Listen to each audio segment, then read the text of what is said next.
Cher ami, la fin du monde est prévue pour le 25 décembre. Je veux vendre tout ce que j'ai. Même ma moto, je veux vendre ça. Oh, vraiment.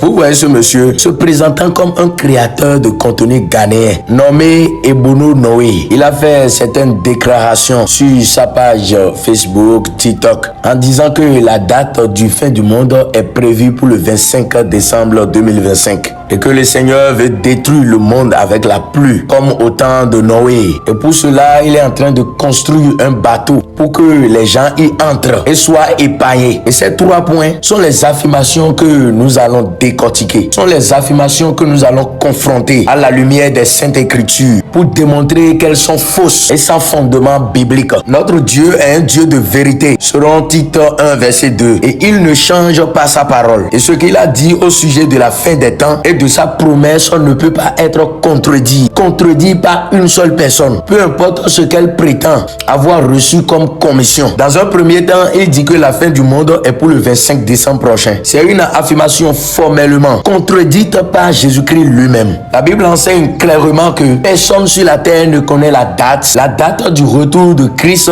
et de la fin du monde. Déclarer une date fixe comme 25 décembre va directement à l'encontre de la parole de Dieu. Selon Matthieu 24, le verset 36, pour ce qui est du jour et de l'heure, personne ne les connaît, ni les anges des cieux, ni même le Fils, mais le Père seul. Si même Jésus, dans son humanité terrestre, et les anges ne connaissent pas l'heure, un homme ne peut pas absolument pas détenir cette information. Et celui qui avance une date agit en opposition directe avec l'enseignement de Christ. Deuxième point, il dit que Dieu va détruire le monde par l'eau, comme au temps de Noé. C'est aussi faux. Vous savez, après le déluge, Dieu a établi un pacte éternel avec Noé, symbolisé par l'arc-en-ciel. Il a promis solennellement qu'il ne détruirait plus jamais la terre par les eaux. Dans Genèse chapitre 9, le verset 11, Dieu dit: j'établis mon alliance avec vous. Aucune chair ne sera plus exterminée par les eaux du déluge. Et il n'y aura plus de déluge pour détruire la terre. Et encore dans 2 Pierre 3, le verset 6 à 7, et que le monde d'alors périt, submergé par l'eau, tandis que par la même parole, les cieux et la terre d'à présent sont gardés et réservés pour le feu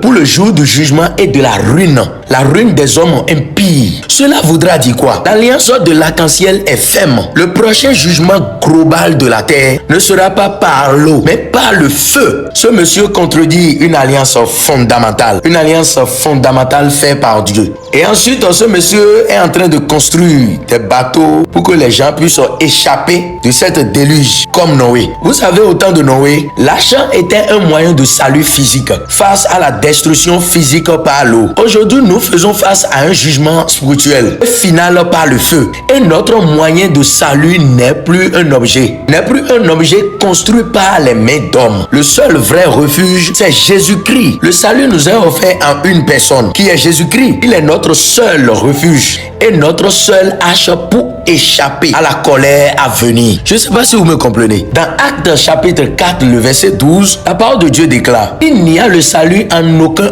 autre, car il n'y a sous le ciel aucun autre nom qui a été donné par les hommes, par lequel nous devions être sauvés. Donc, pour finir, en conclusion, je vais vous dire simplement que nous n'avons pas besoin d'entrer dans un bateau terrestre pour être épargnés. Nous devons entrer en Christ par la foi, car il est l'arche qui nous transporte en sécurité à travers le jugement pour nous amener dans la vie éternelle. Ne soyez pas troublés par de fausses prophéties. Demeurez attachés à la parole de Dieu qui est immuable et véritable. Voilà ce que moi j'ai à vous dire sur cette affaire et que le Seigneur vous bénisse.